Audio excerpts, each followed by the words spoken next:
Don't be afraid to give up the good to go for the great. I believe in the supreme worth of the individual, and in his right to life, liberty, and the pursuit of happiness. I believe that every right implies a responsibility, every opportunity an obligation, every possession a duty. I believe that the law was made for man and not man for the law, that government is the servant of the people and not their master. I believe in the dignity of labor, whether with head or hand, that the world owes no man a living, but that it owes every man an opportunity to make a living.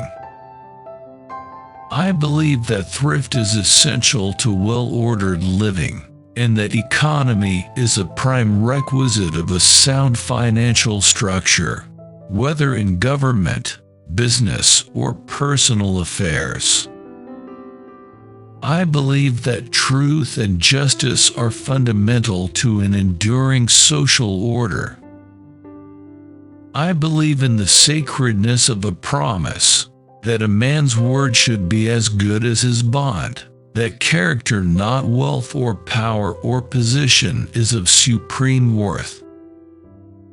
I believe that the rendering of useful service is the common duty of mankind, and that only in the purifying fire of sacrifice is the dross of selfishness consumed and the greatness of the human soul set free. I believe in an all-wise and all-loving God, named by whatever name, and that the individual's highest fulfillment, greatest happiness, and widest usefulness are to be found in living in harmony with His will. I believe that love is the greatest thing in the world, that it alone can overcome hate, that right can and will triumph over might. I do not think there is any other quality so essential to success of any kind as the quality of perseverance. It overcomes almost everything, even nature. A friendship founded on business is better than a business founded on friendship. The secret to success is to do the common things and commonly well. I would rather hire a man with enthusiasm than a man who knows everything. The most important thing for a young man is to establish a credit, a reputation, character. Charity is injurious unless it helps the recipient to become independent of it.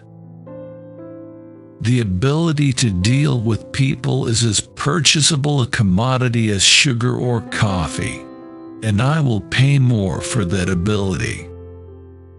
I was early taught to work as well as play.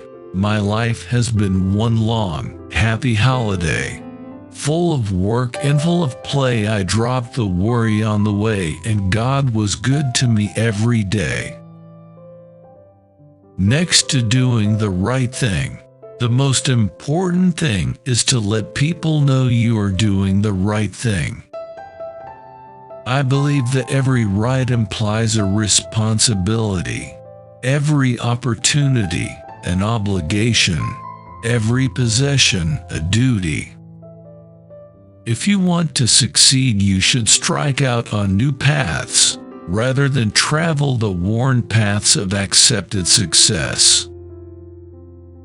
A man has no right to occupy another man's time unnecessarily. I always tried to turn every disaster into an opportunity. Singleness of purpose is one of the chief essentials for success in life, no matter what may be one's aim. Go as far as you can see. When you get there, you'll be able to see farther. If your only goal is to become rich, you will never achieve it. It is one thing to stand on the comfortable ground of placid inaction and put forth words of cynical wisdom, and another to plunge into the work itself and through strenuous experience earn the right to express strong conclusions. I would rather earn 1% off of 100 people's efforts than 100% of my own efforts. Success comes from keeping the ears open and the mouth closed. John D Rockefeller. In the same way, the failures which a man makes in his life are due almost always to some defect in his personality, some weakness of body, or mind, or character, will, or temperament. The only way to overcome these failings is to build up his personality from within, so that he, by virtue of what is within him, may overcome the weakness which was the cause of the failure. It is only those efforts the man himself puts forth that can really help him. Nobody does anything if he can get anybody else to do it. It is very important to remember what other people tell you, not so much what you yourself already know. The only thing which is of lasting benefit to a man is that which he does for himself.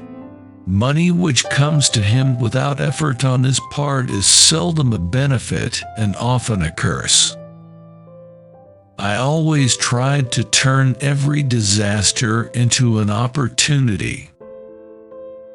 The impression was gaining ground with me that it was a good thing to let the money be my slave and not make myself a slave to money. A man's wealth must be determined by the relation of his desires and expenditures to his income. If he feels rich on $10 and has everything else he desires, he really is rich.